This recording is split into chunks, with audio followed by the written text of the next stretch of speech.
Hello everyone. तो आज हम पढ़ेंगे क्लास 10 का चैप्टर 1 साइंस का, जिसका नाम है केमिकल रिएक्शंस एंड इक्वेशंस। इस चैप्टर में से कोई भी डिलीटेड पोर्शन नहीं है, तो ये चैप्टर पूरा आ रहा है। तो इसके बारे में हम सब कुछ ही पढ़ेंगे, ठीक है, इन डिटेल। और उसके बाद मैं आपको इंपॉर्टेंट क्वेश्चंस भी बताऊंगा जो बोर्ड्स में एक्सपेक्टेड है, जो कि आने ही आने हैं, ठीक है। तो सबसे पहली चीज़ हम पढ़ेंगे कि केमिकल रिएक्शन होती क्या है, ठीक है। कैसे आइडेंटिफाई करेंगे कि कोई केमिकल रिएक्शन हो रही है। तो सपोज हमने दो एलिमेंट्स या दो रिएक्टेंट्स को कंबाइन करा, ए प्लस बी, तो कोई प्रोडक्ट फॉर्म होने वाला है हमारे पास। जैसे कि मान लिया हमने सी प्रोडक्ट फॉर्म हुआ, ठीक है।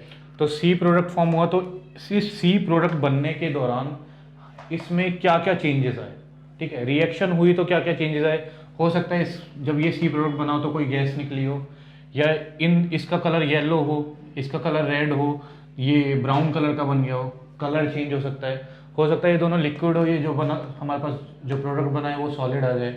तो ये सब चेंजेस होते हैं जब भी कोई केमिकल रिएक्शन होती है, ठीक है। तो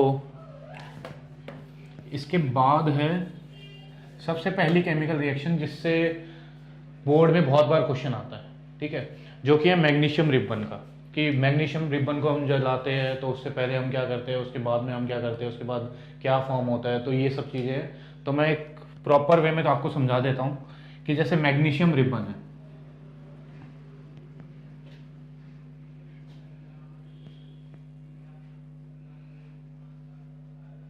ठीक है, मैग्नीशियम रिबन।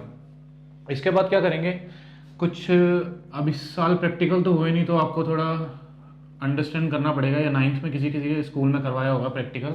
जो मैग्नीशियम रिबन होता है वो ग्रे कलर का होता है, ठीक है। उसको हम डायरेक्टली बर्न नहीं कर सकते, ठीक है। डायरेक्टली अगर मैं इसको फ्लेम में लेकर आऊँ तो ये डायरेक्टली बर्न नहीं हो पाएगा, ठीक है। क्यों बर्न नहीं हो पाएगा?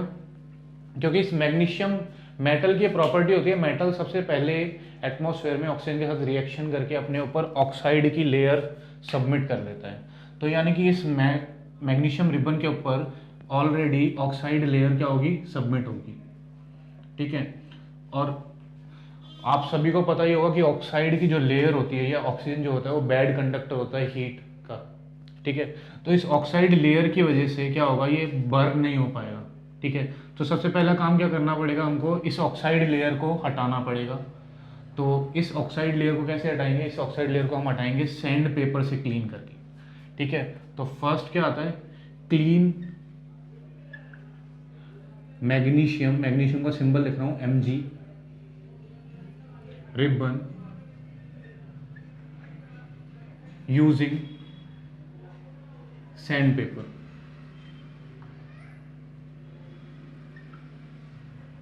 सैंड पेपर को यूज करके हम क्या करेंगे, इसको मैग्नीशियम रिबन को रब करेंगे यूजिंग सैंड पेपर। उसके बाद क्या होगा, ऑक्साइड लेयर हट जाएगी। इसके बाद ये हमारे पास जो बचेगा, ऑक्साइड लेयर हट जाएगी, अभी हमारे पास जो बचेगा वो बचेगा प्योर मैग्नीशियम रिबन, ठीक है। इस अब क्या होगा, मैग्नीशियम रिबन बर्न हो सकता है, ठीक है। अब मैग्नीशियम रिबन के नीचे अगर मैं फ्लेम लगाऊंगा तो क्या होगा, ये बर्न इजीली बर्न हो जाएगा, ठीक है। यहाँ पे इसको टोंग से पकड़ना पड़ेगा, हाथ से मत पकड़ लेना कोई, ठीक है। तो ये इजीली बर्न हो जाएगा। तो इजीली बर्न होगा ना, तो बर्न होने के बाद हमको ऑब्जर्वेशन देखनी है, क्या क्या ऑब्जर्वेशन आएगी। तो बर्न होगा, ये होगा वाइट डेजलिंग फ्लेम के साथ में बर्न, ठीक है। तो किसके साथ बर्न होगा, वाइट डेजलिंग फ्लेम के साथ। ऑब्जर्वेशन देखना पड़ेगा, ठीक है, ऑब्जर्वेशंस,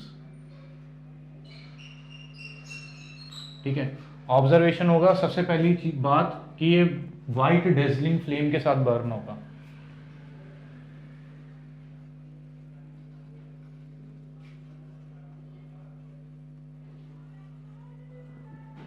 ठीक है।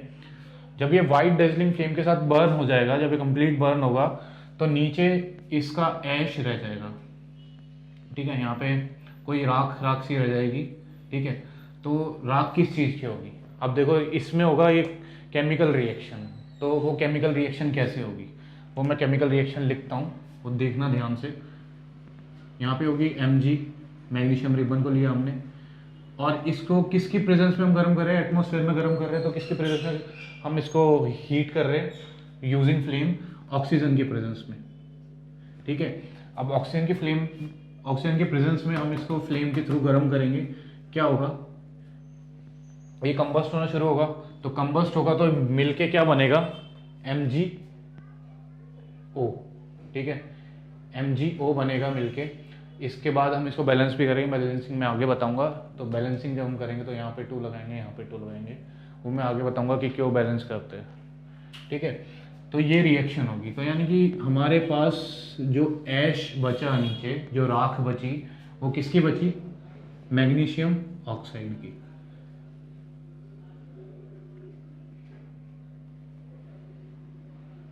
मैग्नीशियम ऑक्साइड की मोस्ट इंपॉर्टेंट रिएक्शन है, हमेशा बोर्ड में कोई ना कोई क्वेश्चन इससे पूछा जाता है।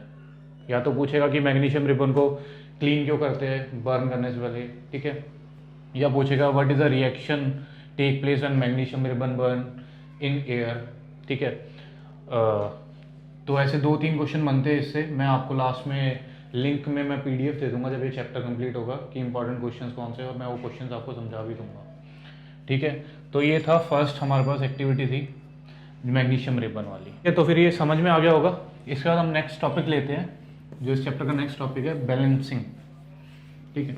बैलेंसिंग से पहले ना सबको ये आना चाहिए कि हम सिंबल फॉर्म में कैसे लिखते हैं केमिकल इक्वेशन को, ठीक है। केमिकल रिएक्शन को लिखने का जो तरीका है वो सिंबल फॉर्म में लिखते हैं। तो सिंबल्स याद होने चाहिए सबको कि सोडियम को क्या बोलते हैं, Na बोलते हैं, नियोन को क्या बोलते हैं, Ne बोलते हैं, जिंक को Zn बोलते हैं, मैग्नीशियम को Mg बोलते हैं। तो ये सब याद होना चाहिए, ये सब बेसिक चीज़ें 9th क्लास से सीख के आए होंगे सब, ठीक है। इसके बाद बैलेंसिंग है।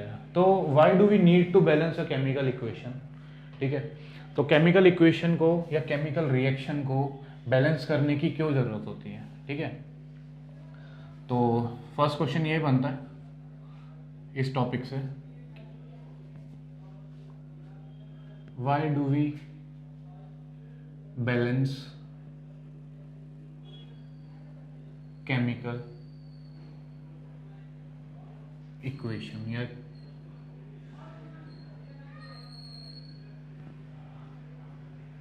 ठीक है। तो केमिकल इक्वेशंस को बैलेंस करने की जरूरत है।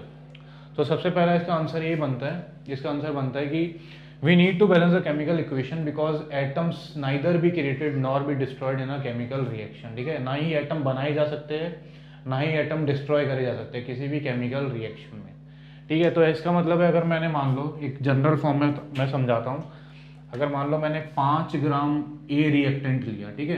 रिएक्टेंट और प्रोडक्ट पता है ना सबको, रिएक्टेंट होता है लेफ्ट हैंड साइड में, LHS साइड में रिएक्टेंट होते हैं और RHS साइड में प्रोडक्ट होता है जो बनता है उनके बीच में जब केमिकल रिएक्शन होती है, ठीक है। तो सबसे पहली चीज़ मान लो मैंने बोला कि A + B मिलके C बना दे, ठीक है।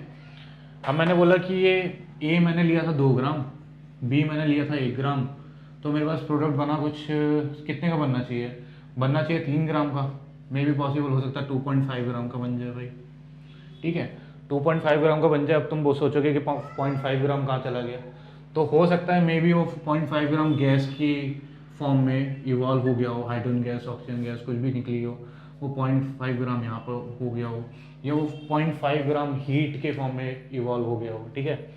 तो बस इससे यही देखा जाता है कि बैलेंसिंग क्यों जरूरी है, because atoms neither be created और not be destroyed in a chemical reaction. तो जितना मैं रिएक्टेंट साइड पे एटम्स का नंबर लूँगा उतना ही मेरे पास प्रोडक्ट साइड पे ही एटम्स के नंबर आएंगे। तो जैसे मैं लिख देता हूँ यहाँ पे, पिछला वाला रिएक्शन ले लेते हैं,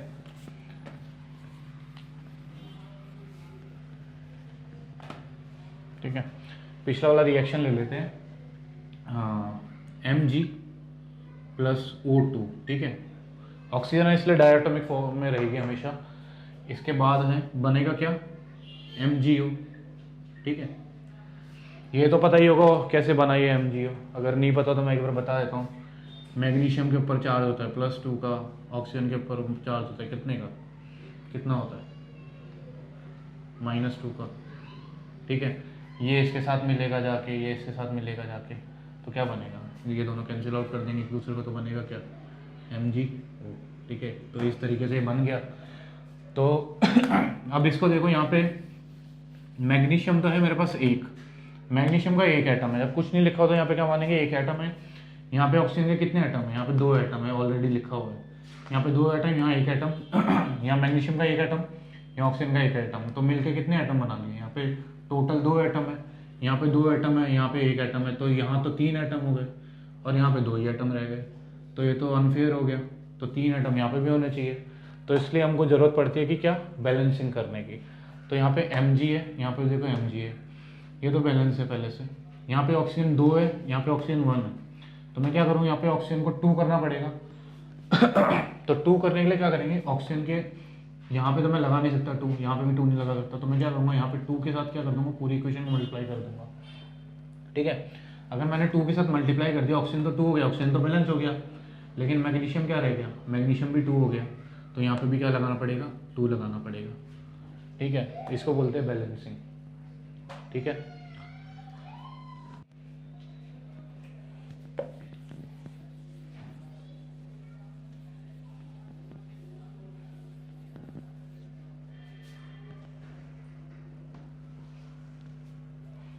ठीक है, एक क्वेश्चन और ले लेते हैं बैलेंसिंग का। तो Fe plus H2O gives Fe3O4 plus H2, इसको बैलेंस करना है। ठीक है, तो इसको बैलेंस करेंगे। इसको बैलेंस करने का तरीका क्या है, देखो ये है रिएक्टेंट साइड, ठीक है, ये है रिएक्टेंट साइड, ये है प्रोडक्ट साइड। ठीक है, तो सबसे पहले यहाँ पे लिख देंगे हम एटम्स, एक टेबल बनाएंगे।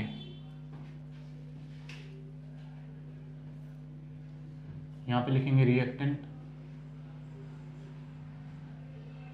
और यहाँ पे लिखेंगे प्रोडक्ट।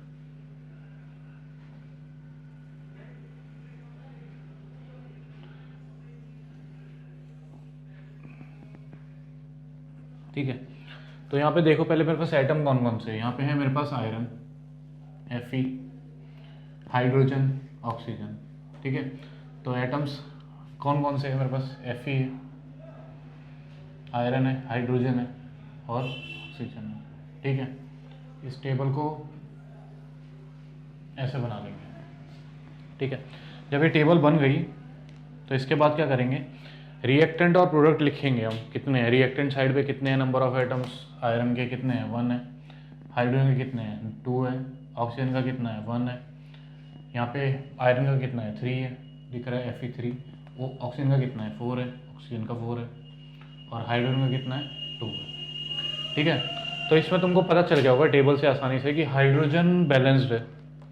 ठीक है, ऑक्सीजन बैलेंस नहीं है और आयरन बैलेंस नहीं है, तो आयरन और ऑक्सीजन को बैलेंस करना है। तो देखो क्या करूं, पहले रिएक्शन में देखो, यहाँ पे देख सकते हो, यहाँ पे भी कर सकते हो। अगर मैं ऑक्सीजन को 4 से मल्टीप्लाई कर दूँ, ठीक है, कहाँ पे, किधर की तरफ, यहाँ की तरफ। ठीक है, अगर मैं यहाँ पे 4 से मल्टीप्लाई कर दूँ तो क्या हो जाएगा, बैलेंस हो जाएगा। लेकिन अभी देख लेते हैं, अगर 4 से मल्टीप्लाई करता हूँ तो क्या क्या सर्कमस्टांसेस आते हैं हमारे सामने। 4 से मल्टीप्लाई कर रहा हूँ, यहाँ पे मैं लगा रहा हूँ 4। ठीक है, 4 लगाते ही ऑक्सीजन तो बैलेंस हो गया, लेकिन हाइड्रोजन कितना हो गया, हाइड्रोजन हो गया 8। किस साइड पे, रिएक्टेंट साइड पे क्या हो गया, 8 हो गया, तो इधर भी क्या हो गया, मल्टीप्लाई हो गया 4। ठीक है, हाइड्रोजन अनबैलेंस्ड हो गया रिएक्टेंट साइड पे और प्रोडक्ट साइड पे। ठीक है, प्रोडक्ट साइड पे 2 है, कितना बनाना है, 8 बनाना है, क्या करूँ, किससे मल्टीप्लाई करूँ, 4 से, तो यहाँ पे भी 4 से मल्टीप्लाई कर दिया। ठीक है, यहाँ पे भी किससे मल्टीप्लाई कर दिया, 4 से मल्टीप्लाई कर दिया। ठीक है भाई, ये वाली चीज़ें तो बैलेंस हो गई। आयरन कितना है, यहाँ पे 3 है, यहाँ पे कितना है, 1 है, किससे मल्टीप्लाई करूँ, रिएक्टेंट साइड पे 3 से मल्टीप्लाई कर दूँ, यहाँ पे 3 से मल्टीप्लाई कर दिया, पूरी इक्वेशन क्या हो गई, पूरी इक्वेशन हो गई बैलेंस्ड। ठीक है, ठीक है, ये देखो ये तो बैलेंस हो गई। इसके बाद क्या करना है, अभी बैलेंसिंग का काम तो पूरा हो गया। ठीक है, यहाँ तक अगर ये 2 नंबर या 1.5 नंबर का आ गया तो 1 नंबर तो तुमने, अगर 1.5 नंबर का आया ये तो 1 नंबर तो तुमको मिल गए, लेकिन अभी आधे नंबर का काम रह गया। ठीक है, तो आधे नंबर का काम रह गया। वो आधे नंबर का काम क्या रहा कि जब हम कोई भी केमिकल रिएक्शन को इक्वेशन फॉर्म में लिखते हैं ना, तो हम उसका स्टेट भी बताते हैं यहाँ पे। ठीक है, इसलिए मैंने यहाँ पे जगह छोड़ी थोड़ी, तो स्टेट बताएंगे, तो स्टेट क्या है यहाँ पे, आयरन किस फॉर्म में है, सॉलिड फॉर्म में, तो ब्रैकेट में छोटा सा एस लिखूंगा सॉलिड के लिए, ठीक है। सॉलिड के लिए लिखते हैं स्मॉल एस, लिक्विड के लिए लिखते हैं स्मॉल एल, ठीक है, और गैस के लिए लिखेंगे स्मॉल जी। और एक होता है एक्वस सॉल्यूशन, ठीक है, जो मिक्सचर होता है, एक्वस के लिए लिखते हैं ए क्यू, ठीक है। तो यहाँ पे देखो आयरन सॉलिड फॉर्म में है, H2O किस फॉर्म में होगा, किस फॉर्म में होगा, लिक्विड फॉर्म में होगा, तो L लिख देंगे। ये किस फॉर्म में होगा, ये सॉलिड फॉर्म में होगा, Fe3O4। और हाइड्रोजन किस फॉर्म में होगा, गैस फॉर्म में होता है, तो लिखेंगे क्या, जी, ठीक है। तो ये हमारी पूरी बैलेंसिंग हो गई। जब बैलेंस कर लोगे उसके बाद हमें यहाँ पे स्टेट भी बताने हैं, किस प्रोडक्ट का या किस कंपाउंड का क्या स्टेट है। फिर उसके बाद हमारा क्वेश्चन पूरा हो गया। अब यहाँ पे आधा नंबर भी तुमको मिल गया, ठीक है, कंप्लीट यहाँ तक। ये तो ये बैलेंसिंग हो गई। इसके बाद एक और क्वेश्चन करते हैं। ये वाला इंपॉर्टेंट क्वेश्चन है, इसके अगला जो कराऊंगा वो भी इंपॉर्टेंट क्वेश्चन है, वो भी आ सकता है बोर्ड में एग्जाम में।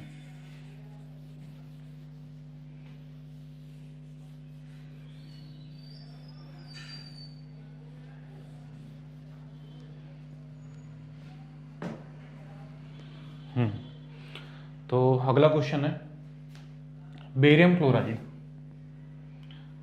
ठीक है। क्वेश्चन नंबर सेकंड है, बैलेंसिंग ही करनी है। Barium chloride plus aluminium sulphate,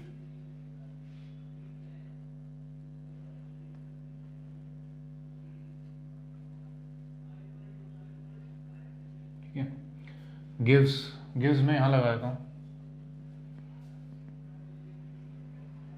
ठीक है।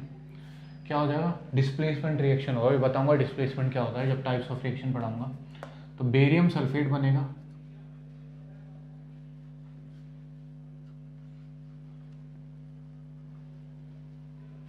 प्लस एल्यूमिनियम क्लोराइड बन जाएगा,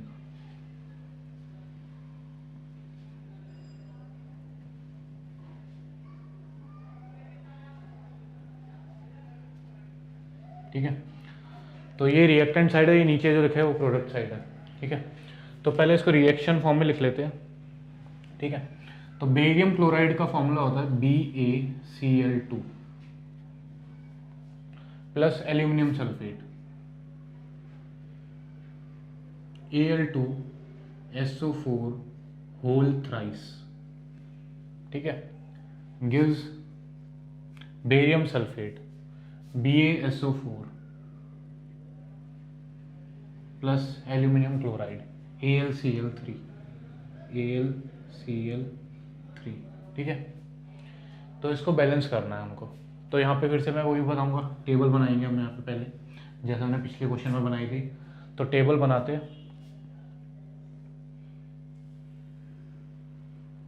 यहाँ पे एटम्स,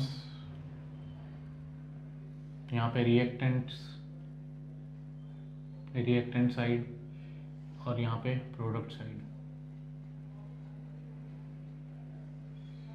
ठीक है। अब देख लो एटम कौन कौन से हमारे पास। एटम है बेरियम, फिर क्लोरीन, फिर एल्यूमिनियम, फिर सल्फर, फिर ऑक्सीजन, ठीक है। तो बेरियम सबसे पहला, सिंबल लिखना, ठीक है, नाम लिखने की जरूरत नहीं है, टाइम वेस्ट नहीं करना। बेरियम, क्लोरीन,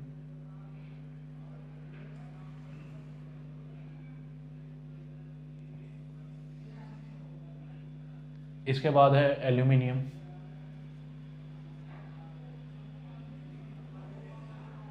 फिर है सल्फर S,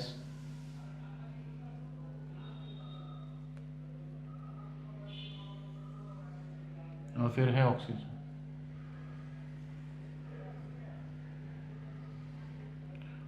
अब देख लो रिएक्टेंट साइड पे कौन कितना दे रखा है। बेरियम दे रखा है 1 एटम है, ठीक है।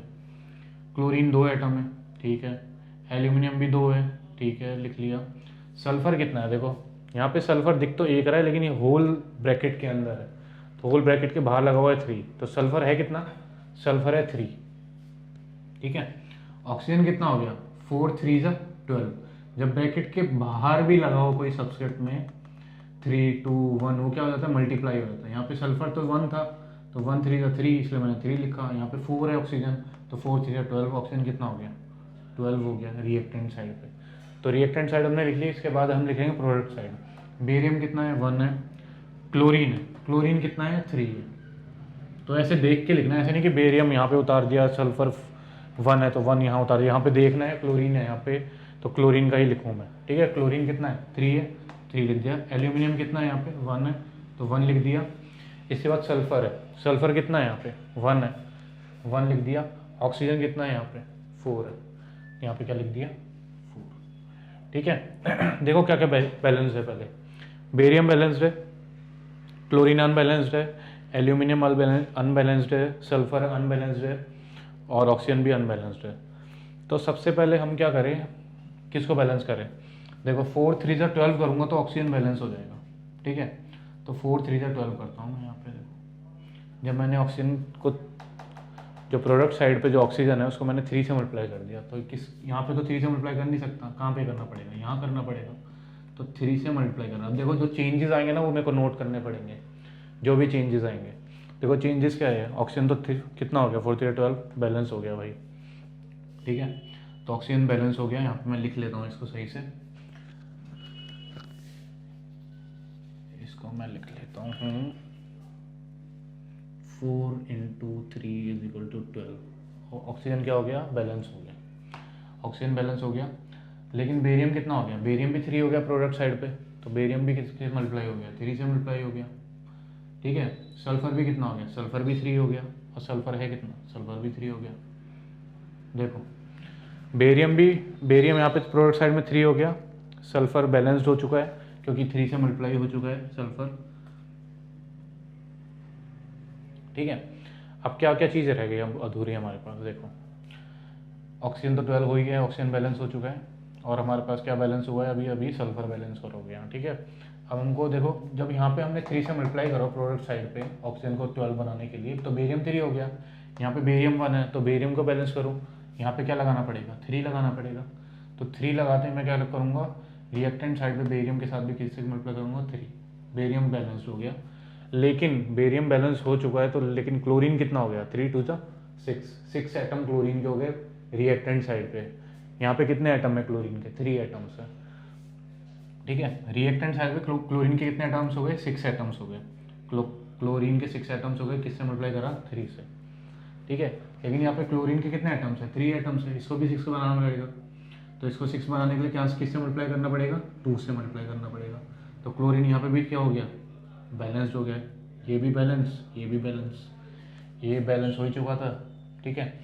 ये बैलेंस हो चुके थे, बस बचा ये। अब देखो ये बचा था, ये ऑटोमेटिकली बैलेंस हो चुका है क्योंकि मैंने जब क्लोरीन को 6 बनाया तो एल्यूमिनियम भी क्या हुआ ऑटोमेटिकली बैलेंस हो गया। तो इधर भी किससे मल्टीप्लाई करना पड़ेगा 2, ये भी बैलेंस, ये भी बैलेंस, पूरी इक्वेशन क्या हो गई बैलेंस हो गई। तो जब भी बोर्ड में ऐसा क्वेश्चन आएगा, ये मोस्ट इंपॉर्टेंट क्वेश्चन है, मोस्ट इंपॉर्टेंट क्वेश्चन, ये आता ही आता है, ठीक है। एक तो डबल डिस्प्लेसमेंट रिएक्शन है, ऊपर से इसमें बैलेंसिंग भी करनी है, तो इसके 2 3 क्वेश्चन बनते हैं इस इक्वेशन के। तो ठीक है, तो जब भी ऐसा बैलेंसिंग क्वेश्चन आएगा हमको टेबल बना के करना है, क्योंकि टेबल बनाने से क्या होगा, टेबल बनाने से हमें बहुत ईजिली पता चल जाएगा कौन सा कहाँ पे बैलेंस हुआ है और कौन सा ऑटोमेटिकली बैलेंस हो जाएगा, ठीक है। तो इसको नोट कर सकते हो वीडियो को पॉज करके, अभी के लिए मैं मिटा रहा हूँ इसको, ठीक है। तो आज की वीडियो का सेशन यहीं तक रखते हैं, बैलेंसिंग तक। तो फर्स्ट चैप्टर आपको कैसा लगा हमको ज़रूर कमेंट्स में बताना, ठीक है। और ऐसे ही अब पढ़ाई के बहुत कम दिन रह गए हैं, तो बोर्ड्स भी आने वाले हैं, मई में बोर्ड शुरू हो जाएंगे, तो उससे के हिसाब से तुम प्रिपरेशन शुरू कर देना। और जो भी मैं पढ़ा रहा हूँ उसको एकदम से फिंगर टिप्स पे अपना नोट्स बना लो, कुछ भी कर लो, ताकि तुम्हारे बोर्ड्स के एग्ज़ाम जब आएगा तो एग्ज़ाम के 1 डे पहले या तुम 2 तक 4 दिन पहले तुम उसको एकदम से पढ़ सको, ठीक है। और जो भी मैं पढ़ा रहा हूँ बहुत इंपॉर्टेंट है, इससे क्वेश्चन बनेगा ही बनेगा, ठीक है। तो और अगर कोई सजेशन हो हमारे लिए तो हमारे को कमेंट करके बताना, इस वीडियो के नीचे डिस्क्रिप्शन बॉक्स में हम इसके बारे में सब कुछ डाल देंगे, और इसके नोट्स भी डाल दूंगा मैं, और अपना कॉन्टैक्ट नंबर और ईमेल आईडी डाल दूंगा। अगर किसी बच्चे को कोई कॉन्टैक्ट करके कोई क्वेरी क्लियर करनी हो तो वो भी कर सकता है। और अगर वीडियो अच्छी लगी हो तो सब्सक्राइब कर देना, लाइक कर देना, और ज़्यादा से ज़्यादा बच्चों तक ये शेयर करना ताकि सबका भला हो पाए।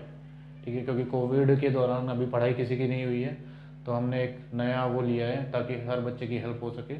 फ्री में हम ये कोर्स चलाएंगे जब तक बोर्ड है, उसके बाद हम एक प्रॉपर कोर्स भी लेके आएंगे हर क्लास के लिए। ठीक है, तो अगर पसंद आई हो तो लाइक कर देना, सब्सक्राइब कर देना और शेयर कर देना अपने दोस्तों तक। Thank you.